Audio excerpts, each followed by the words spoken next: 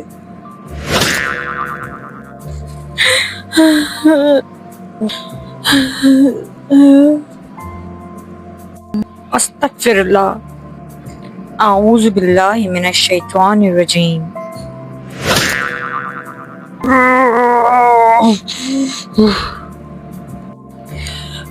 شکر الحمدللہ، جھوٹ تو میں نے بولا ہے۔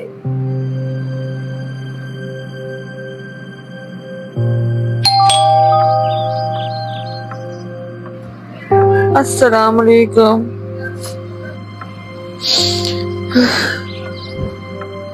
عبداللہ، سب خیریت تو ہے؟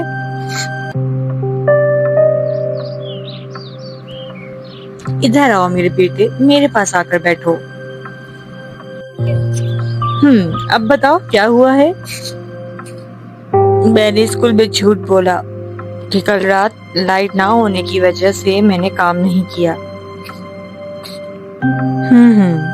یہ تو تم نے سچ میں بہت غلط کیا عبداللہ۔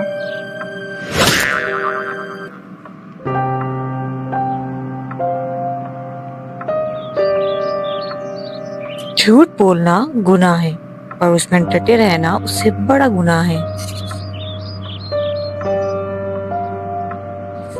رسول اللہ صلی اللہ علیہ وسلم کے ایک صحابی جو ہر جنگ میں شریک ہوا کرتے تھے، ایک جنگ میں پیچھے رہ گئے۔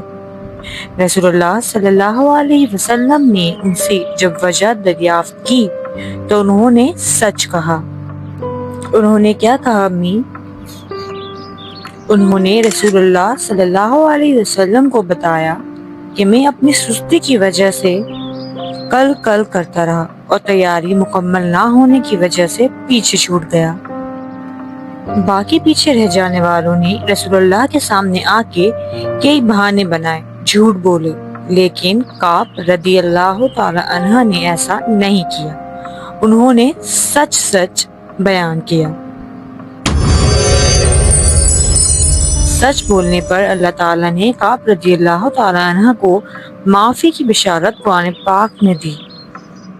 سبحان اللہ۔ سچ بولنے والوں کے ساتھ اللہ ہے۔